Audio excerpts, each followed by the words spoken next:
বাংলাদেশের চিনি শিল্পে নতুন সম্ভাবনা দেখা দিয়েছে। দীর্ঘদিন ধরে বন্ধ থাকা রাষ্ট্রায়ত্ত ৬টি চিনিকল আবারও চালুর উদ্যোগ নিয়েছে অন্তর্বর্তীকালীন সরকার।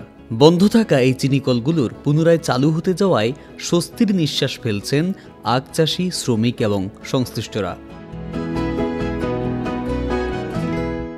২০২০ সালে লোকসানের অজুহাতে বন্ধ করে দেওয়া হয় কুষ্টিয়া, রংপুর, শ্যামপুর, সেতাবগঞ্জ, পঞ্চগড় এবং পাবনা চিনিকল।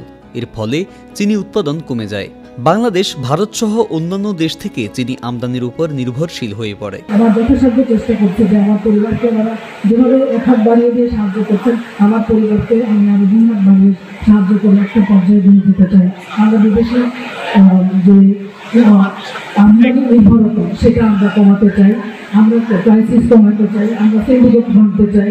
কিন্তু এটার জন্য আমাদের সবার দোয়া, সবার সহযোগিতা সবকিছু আমাদেরকে লাগবে। কেরু চিনিকলের মাড়াই মৌসুম ইতিমধ্যে শুরু হয়েছে। ৬৫ কার্যদিবসে ৭০,০০০ মেট্রিক টন আখ মাড়াই করে ৪,২০০ মেট্রিক টন চিনি উৎপাদনের লক্ষ্যমাত্রা নির্ধারণ করা হয়েছে।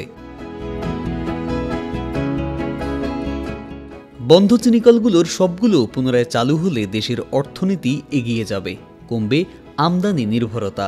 দেশে উৎপাদিত চিনি বাজারে প্রতিযোগিতায় শক্ত অবস্থান তৈরি করবে।